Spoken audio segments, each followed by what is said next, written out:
Allah, the most merciful and beneficial. In the name of Allah, who is one, who was one, and who will one. Dear students, Assalamu alaikum and good morning to all of you. Hope you are fine. And today the topic of our discussion in English is breakup compound words.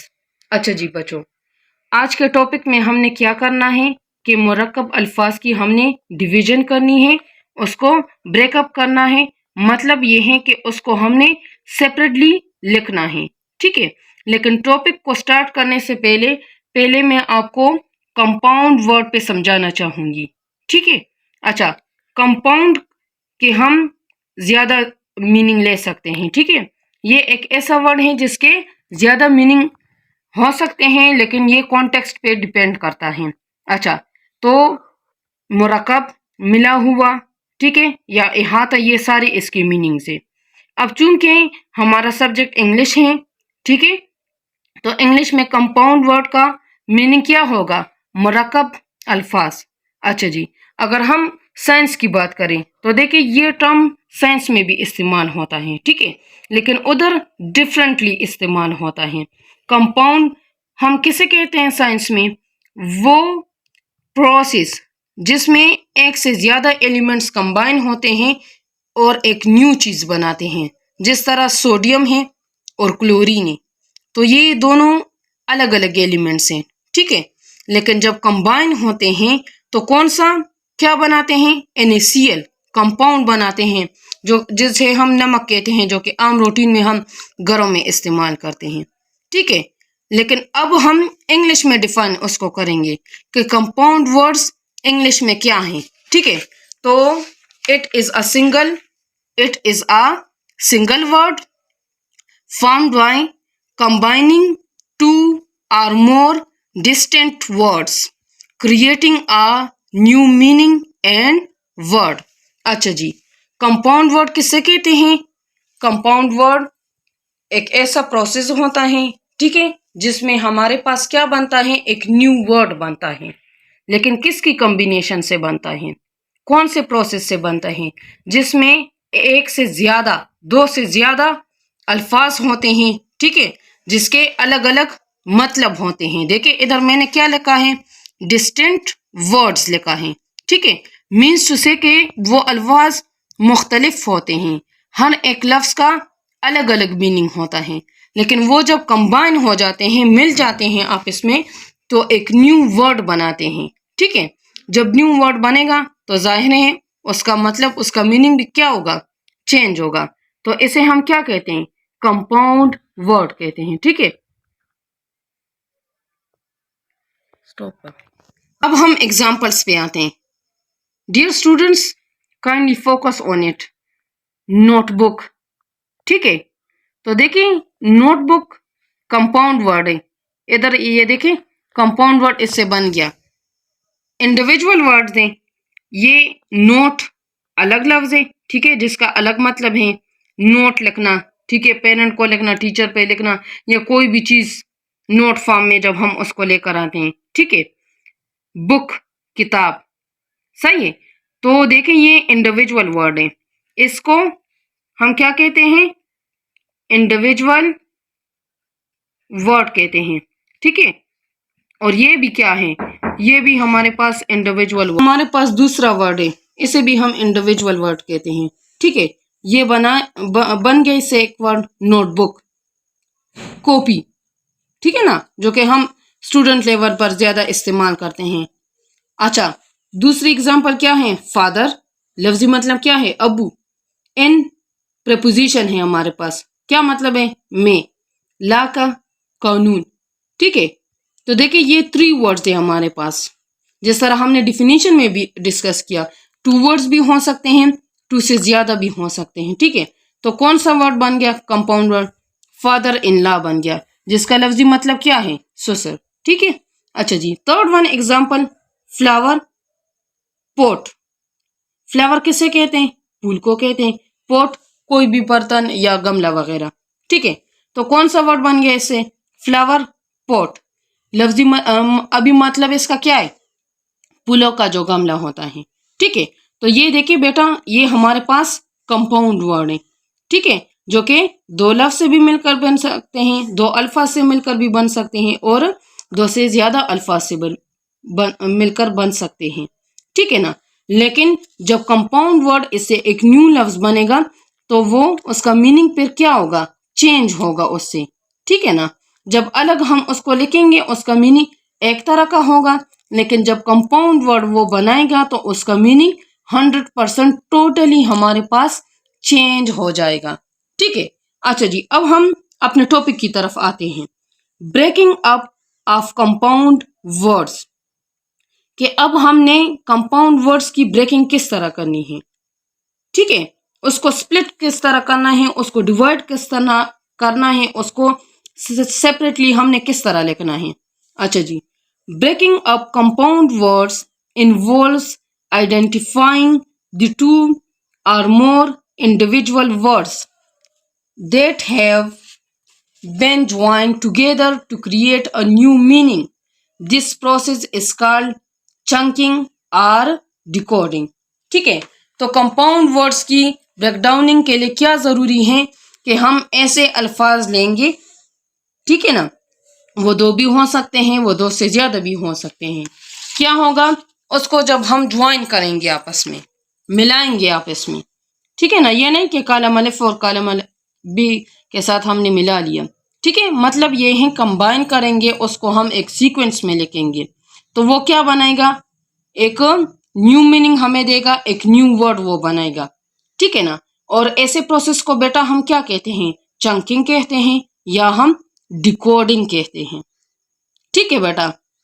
अच्छा, अब हम की examples of breaking up compound words, ठीक है, ये देखें, ये मेरे पास सारे कंपाउंड वर्ड्स हैं, ठीक है। अब हमने क्या करना है, इसको हमने सही तरीके से इसकी ब्रेकडाउनिंग करनी है, ठीक है। अच्छा, पहला वर्ड क्या है, बास्केट बॉल, ठीक है, इसमें कितने अल्फाज हैं, 2 हैं। पहला लफ्ज क्या है, बास्केट, दूसरा क्या है, बॉल। बास्केट का क्या मतलब है, टोकरी, ठीक है, बॉल गेंद। तो देखें, बास्केटबॉल, जब ये इसने कंपाउंड वर्ड इसने बना लिया तो ये किसकी तरफ इशारा कर रही है, जो कि हम गेम में ज्यादातर बास्केटबॉल गेम जिस तरह होते हैं, ठीक है, जिस गेंद उसमें फेंक देते हैं और हम गोल वगैरह हो जाता है, ठीक है, गेम का नाम है, समझ आइए। अच्छा, दूसरा कंपाउंड वर्ड क्या है, रेन कोट। अब इसमें कितने अल्फाज हैं, वही 2 हैं, ठीक है, 2 अल्फाज हैं इसमें भी। अच्छा, पहला लफ्ज क्या है, रेन है, दूसरा क्या है, कोट। रेन किसे कहते हैं, बारिश को, बहुत आसान है। कोट किसे कहते हैं, जो कि हम पहनते हैं, ठीक है, कोट कोट को ही कहते हैं, ठीक है। अच्छा, अब देखें, ये दो लफ्ज जब बन गए, मिल गए आपस में, तो क्या बना लिया, रेन कोट, वो कोट जो कि हम किस में पहनते हैं, बारिश में पहनते हैं, ठीक है। तो देखिए, ये इसका लफ्जी मतलब अलग अलग है, ठीक है, लेकिन जब कंपाउंड वर्ड ये बनाते हैं तो फिर टोटली हमें चेंज मीनिंग देता है। Okay, the third and the last one example, sunflower. कितने अल्फाज है इसमें, 2। पहला क्या है, सन, दूसरा क्या है, फ्लावर। सन का लफ्जी मतलब क्या है बेटा, सूरज। फ्लावर का क्या मतलब है, फूल, ठीक है। अब देखें, इसके इंडिविजुअल मीनिंग में अगर हम इसको कंपेयर करें ना, जमीन आसमान का फर्क है। बात की समझ आ रही है आपको। लेकिन जब क्या करते हैं, कंबाइन होकर एक कंपाउंड वर्ड, एक न्यू वर्ड बनाते हैं, तो वो क्या है, सनफ्लावर, सूरजमुखी का जो फूल होता है, ठीक है ना। तो टोटली हमें डिफरेंट मीनिंग देते हैं। अच्छा, अब हम क्या करते हैं, जो हमारा लास्ट जो डिस्कशन के पॉइंट्स हैं वो ये है कि किन तरीकों से हम कंपाउंड वर्ड्स को लिखते हैं, ठीक है। तो देखिए, ये एग्जांपल्स मैंने पहले भी आपके साथ डिस्कस किए हैं, ठीक है। तो अगर आप जरा गौर फरमाएं इधर, ठीक है, तो पहला एग्जांपल हमारे पास क्या है, नोटबुक का है। देखिए स्टूडेंट्स, ये नोटबुक के दरमियान में मैंने स्पेस छोड़ा है, ठीक है, इसको मैंने ओपन फॉर्म में लिखा है। कौन से फॉर्म में लिखा है, ओपन फॉर्म। ओपन फॉर्म कौन सा फॉर्म होता है, जिसमें हम कंपाउंड वर्ड जब लिखते हैं तो उसके बीच में हम थोड़ा सा फासला छोड़ जाते हैं, ठीक है। ऐसे वर्ड को, ऐसे कंपाउंड वर्ड को कौन सा कंपाउंड वर्ड कहते हैं, ओपन कंपाउंड वर्ड कहते हैं, ठीक है। और कौन से तरीके से मैंने लिखा है, ओपन फॉर्म में इसको लिखा है। बात की समझ आ रही? ये हमारे पास फर्स्ट मेथड है, ठीक है, कंपाउंड वर्ड को लिखने का, और वो कौन सा मेथड है, ओपन फॉर्म में, ठीक है। दूसरा लफ्ज देखें, फादर इन लॉ। आप देखें मैंने इस लफ्ज में इन अल्फाज के दरमियान में एक साइन का इस्तेमाल किया है, दिखाई आपको दे रहा है बेटा, इसको हम हाइफन साइन कहते हैं, ठीक है। तो इस कंपाउंड वर्ड को हम क्या कहेंगे, हाइफिनेटेड कंपाउंड वर्ड कहेंगे, ठीक है। और कौन से मेथड से मैंने इसको लिखा है, हाइफिनेटेड मेथड से लिखा है। ये हमारे पास सेकंड मेथड है, ठीक है, जिसमें हम कंपाउंड वर्ड को लिखते हैं। अच्छा जी, थर्ड मेथड और लास्ट मेथड क्या है हमारे पास, क्लोज्ड फॉर्म है, ठीक है। क्लोज का लफ्जी मतलब क्या है, बंद करना, ठीक है, लेकिन इधर हम बंद करना मीनिंग नहीं लेंगे। मीन्स टू से कि क्लोज्ड फॉर्म वो फॉर्म होता है अल्फाज का जिसमें हम अल्फाज के दरमियान में फासला नहीं छोड़ते। देखिए फ्लावर पॉट का लफ्ज मैंने एक साथ ही लिखा है, तो इस मेथड से भी हम कंपाउंड वर्ड को लिखते हैं, और ये कौन सा मेथड है, थर्ड मेथड है, ठीक है। इसको हम ऐसे कंपाउंड वर्ड को क्या कहते हैं, क्लोज्ड कंपाउंड वर्ड कहते हैं, और कौन सा मेथड है, क्लोज्ड मेथड है, ठीक है। तो अच्छा जी, अब हम समरी पे आते हैं कि आज के टॉपिक में हमने क्या किया। तो पहले बेटा मैंने क्या किया, कंपाउंड को मैंने डिस्कस किया कि वर्ड का मीनिंग क्या है, ठीक है। फिर मैंने डिस्कस किया इंग्लिश में कंपाउंड वर्ड आपके साथ क्या है, साइंस में आपके साथ क्या है। फिर हमने इसकी डिफिनीशन को डिस्कस किया, ठीक है। फिर हमने एग्जाम्पल्स को डिस्कस किया कि कंपाउंड वर्ड किस तरह बनते हैं, ठीक है। फिर हम अपने टॉपिक की तरफ आए कि अब कि हमने कंपाउंड वर्ड की ब्रेकिंग किस तरह करनी है, उसकी स्प्लिटिंग या डिवीजन हम किस तरह करेंगे, वो हमने डिस्कस किया, ठीक है। और लास्ट में हमने फिर एग्जांपल्स ले ली, ठीक है, कंपाउंड वर्ड की डिवीजन कर दी, सही है। और उसके बाद हमने क्या किया, हमने जो है वो मेथड्स को डिस्कस किया कि कौन से मेथड्स के जरिए हम कंपाउंड वर्ड्स को लिखते हैं। तो वो there are 3 methods that are used for writing the compound word. The first one is open form, the second one is hyphenated form, and the last one is closed form. अच्छा जी, अब हम दूसरे topic पर आते हैं, ठीक है। दूसरा टॉपिक हमारे पास क्या है, use alphabetical order to locate words in a dictionary. इस टॉपिक में हमने क्या करना है बेटा, कि अल्फाज को हमने किस चीज़ में तलाश करना है, अल्फाबेटिकल ऑर्डर में तलाश करना है और डिक्शनरी में, ठीक है। डिक्शनरी किसे कहते हैं, लुगत को कहते हैं। और इसमें क्या होता है कि हम आसानी से वर्ड्स की मीनिंग, उसके सिलेबल, उसकी प्रोनाउंसिएशन, उसके सेंटेंस में कैसे यूज़ होता है, ठीक है। इसके अलावा सिलेबल डिवीजन हमें मिल जाती हैं, कोई इमेज वगैरह मिल जाती हैं, ये सारा कुछ हम डिक्शनरी में डिस्कस करते हैं, ठीक है। डिक्शनरी में सारा जो है वो सारा कुछ, किसी भी वर्ड के बारे में जो इंफॉर्मेशन हम चाहते हैं तो वो उसमें मौजूद होता है, ठीक है। अल्फ़ाबेटिकल ऑर्डर, ऑर्डर हम कैसे कहते हैं, एक ऑर्डर हम हुक्म को कहते हैं, दूसरा ऑर्डर हम कैसे कहते हैं, सीक्वेंस को कहते हैं, जिसमें हम किसी भी चीज़ की हम अरेंजमेंट करते हैं या उसको हम सीक्वेंस फॉर्म में लिखते हैं, ठीक है। तो आज के टॉपिक में हमने क्या करना है कि अल्फाज को हमने अल्फ़ाबेटिकल ऑर्डर में डिक्शनरी में तलाश करना है, ठीक है। उसके मीनिंग्स भी हम चेक कर सकते हैं, या अगर आप प्रोनाउंसिएशन देखना चाहते हैं, ठीक है, उसकी सिलेबल डिवीजन देखना चाहते हैं, या किसी भी वर्ड का जो सिनोनिम होता है या एंटोनिम होता है वो देखना चाहते हैं, तो आपको आसानी से ये सारी चीज़ें डिक्शनरी में मिल जाती है, ठीक है। तो पहले हम अल्फ़ाबेटिकल ऑर्डर को डिस्कस करते हैं कि ये कैसे कहते हैं इंग्लिश में। It is a system of organizing words, names or items based on the sequential order of the letters in the alphabet. Alphabetical order एक ऐसा ऑर्डर होता है, ठीक है। ऑर्गेनाइजिंग, यहाँ पर एक वर्ड इस्तेमाल हुआ है ऑर्गेनाइजिंग। ऑर्गेनाइजिंग का मतलब है सीक्वेंस में लेकर आना, तरतीब से लेकर जाना, तरतीब में करना। किसको करना, वर्ड्स को, अल्फाज को, नेम्स या आइटम या जो भी चीज़ें हों, ठीक है ना। लेकिन किस चीज़ पे वो बेस करेगा, Sequential order of the letters in the alphabet. अच्छा, लेटर और अल्फ़ाबेट दो डिफरेंट चीज़ें हैं, ठीक है। अक्सर बच्चे इसमें क्या करते हैं कि इसमें डिफरेंस नहीं कर सकते कि इन दोनों में क्या चीज़ मुख्तलिफ है। तो लेटर में हम किसी ख़ास सीक्वेंस को फॉलो नहीं करते, ठीक है। जिस तरह आपको अल्फ़ाबेटिकल का लफ्ज़ जो हैं वो दिखाई दे रहे हैं, तो देखिए इसमें जो जितने भी मौजूद हैं, ठीक है, हर्फ जितने भी मौजूद हैं उसको हम अल्फ़ाबेट नहीं कहेंगे बल्कि उसको हम लेटर्स कहेंगे। क्यों? क्योंकि वो एक ख़ास सीक्वेंस से इस्तेमाल नहीं हुए। देखें, पहला लेटर मेरे पास ए है, दूसरा उसके बाद एल है, ठीक है, पी एच है, A B E T I C A L है। तो देखें, इसको हम लेटर्स कहेंगे, इसको हम अल्फ़ाबेट्स नहीं कहेंगे। अल्फ़ाबेट्स कैसे कहते हैं? जो कि एक ख़ास सीक्वेंस से हम लिखते हैं। जिस तरह हम ABC लिखते हैं प्ले ग्रुप के बच्चों को या जो है नर्सरी क्लास के बच्चों को हम ABC लिखते हैं ना, ये उनका बिगनर होता है ना। तो क्या होता है कि हम उसको सीक्वेंस से लिखते हैं ABCDEFGHIJKL MNOPQRSTUVWXYZ, ठीक है।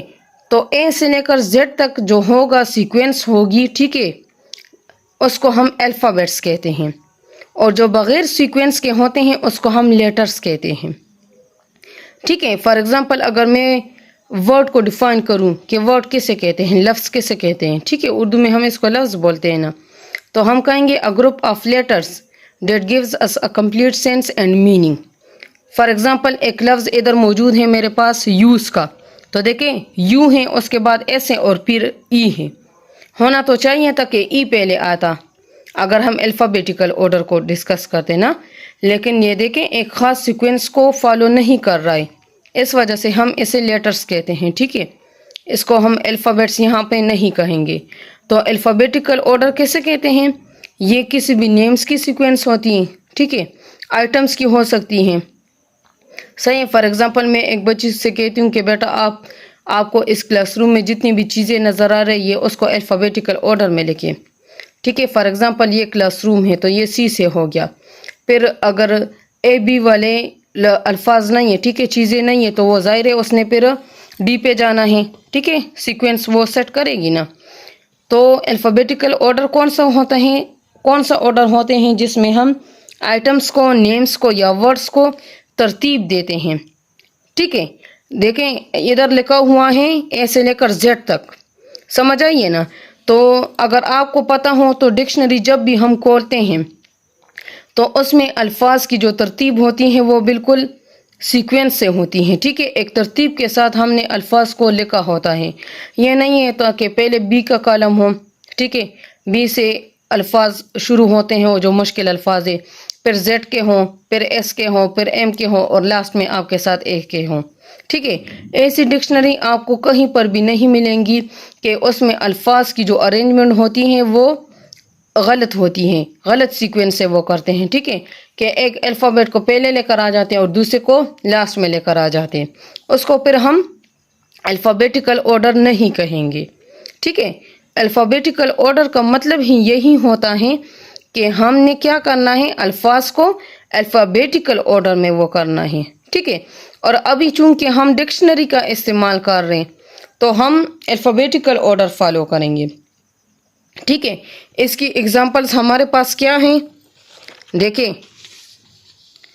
अब देखिए मैंने वर्ड्स को अभी आपके लिए अल्फ़ाबेटिकल ऑर्डर में लिखा है, ठीक है, आपके समझाने के लिए, ताकि आपको अल्फ़ाबेटिकल ऑर्डर का कंसेप्ट जो है वो अच्छे तरीके से आ जाए, क्लियर हो जाए आपको। तो देखिए पहला वर्ड मैंने क्या लिखा है, एंट, ठीक है। फॉर एग्जांपल इसका मीनिंग मैं डिक्शनरी में सर्च करना चाहती हूँ तो मैं क्या करूँगी कि एक डिक्शनरी को खोलूँगी, ठीक है। एक बड़ा सा लिखा होता है, बोल्ड फॉर्म में जो है ये अल्फ़ाबेट्स लिखे होते हैं, किस लिए?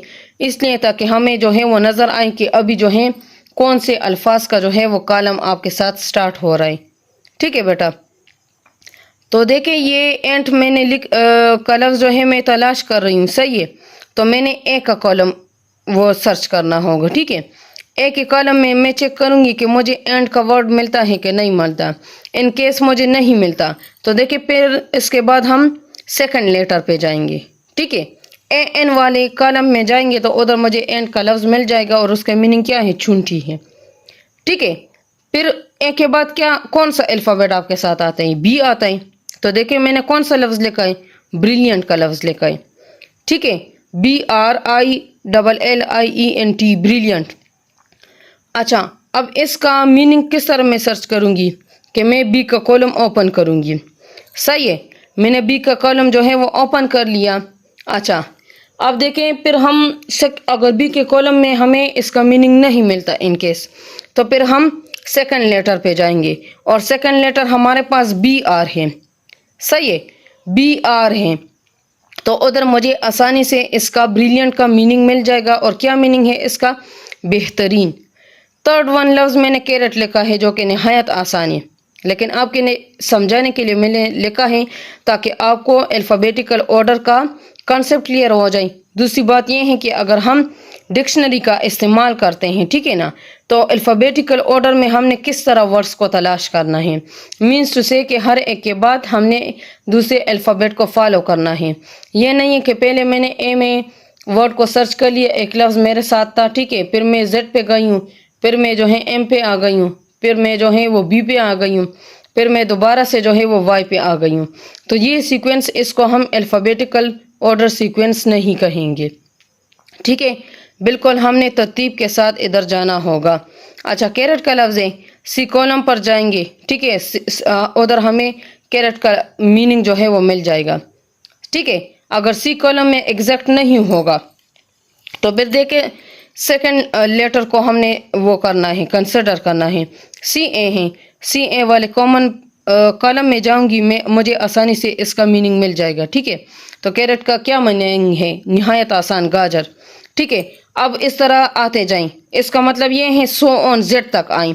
जेड से मैंने क्या लफ्ज़ लिखा है बेटा, जील एंड जेस्ट का मतलब वो लफ्ज़ मैंने लिखा है। ठीक है, जील एंड जेस्ट किसे कहते हैं, जोश व खरोश। तो ये मैं किधर सर्च करूंगी, जेड वाले कॉलम पे जाऊंगी। ठीक है, बिल्कुल लास्ट वाले पेज पे आऊंगी जहां पर जेड के अल्फाज शुरू हो रहे हैं, जेड का कॉलम स्टार्ट हो रहे हैं, उसको मैं खोलूंगी। ठीक है, और मुझे जो है ये मीनिंग मिल जाएगा।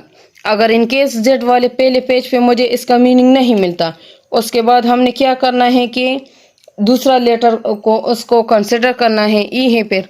ठीक है, उधर मुझे आसानी से मिल जाएगा। तो ये था हमारा दूसरा टॉपिक। ठीक है, उम्मीद है आपको ये अच्छी तरह से समझ आई होगी। ठीक है, दूसरे वीडियो में हम क्या करेंगे, किसी न्यू टॉपिक पर बात करेंगे इंशाल्लाह। अल्लाह हाफिज़, टेक केयर, गुड बाय।